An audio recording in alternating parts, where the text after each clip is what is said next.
Hi అండి, అందరూ ఎలా ఉన్నారు?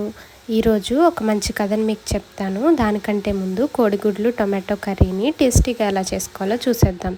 దీనికి కావాల్సిన పదార్థాలు: ఉడకపెట్టిన కోడిగుడ్లు, ఉల్లిపాయలు, పచ్చిమిర్చి, కరివేపాకు, టొమాటోలు, చింతపండు, కొత్తిమీర, ఉప్పు, కారం, పసుపు, కొద్దిగా నూనె.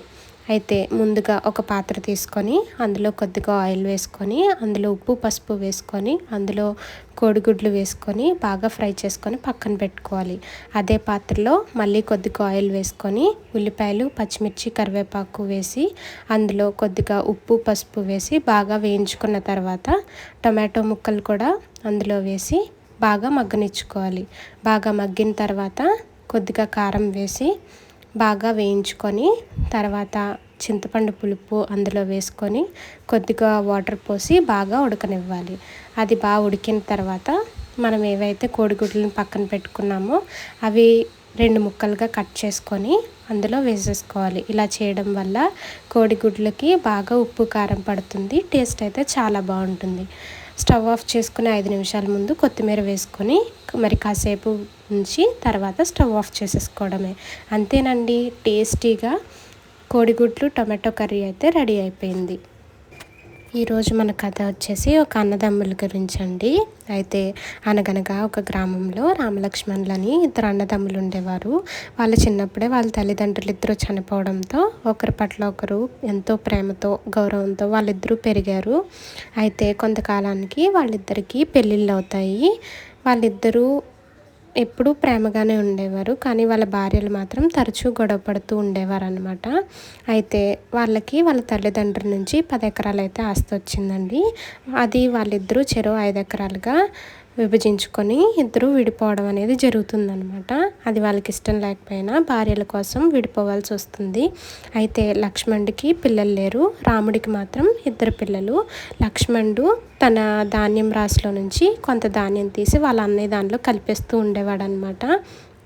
ఎందుకు అంటే, అయ్యో అన్నయ్యకి 2 పిల్లలు, నాకైతే పిల్లలు లేరు, అన్నయ్యకి ఆ డబ్బులు సరిపోవు కదా, ఇలా కలపడం ద్వారా ఎక్కువ డబ్బులు వస్తాయి, సో అప్పుడు వాళ్ళకి హ్యాపీగా ఉంటారు అని తమ్ముడు అనుకునేవాడు. అదేవిధంగా అన్నయ్య కూడా తన రాశిలో నుంచి తీసి కొంత అయితే తమ్ముడు రాశిలో కలిపేసేవాడు. ఎందుకంటే తమ్ముడికి పిల్లలు లేరు, నాకైతే పిల్లలు ఉన్నారు, నా పిల్లలు నన్ను ముసలి వాళ్ళు అయిపోయినా చూసుకుంటారు, కానీ తమ్ముడికి అలా కాదు కదా. ఇలా కొంచెం డబ్బులు ఎక్కువ రావడం వల్ల తమ్ముడైతే ముసలితనానికి కొంచెం దాచుకుంటాడు అని చెప్పి కలిపేసేవాడు అనమాట. అయితే ఇలా కొంతకాలంగా జరుగుతూ ఉండేది, కానీ ఒకరికి తెలియదు అనమాట. ఇలా వాళ్ళిద్దరూ ఒకరి కోసం ఒకరు ఇలా కలుపుకుంటున్నట్లు.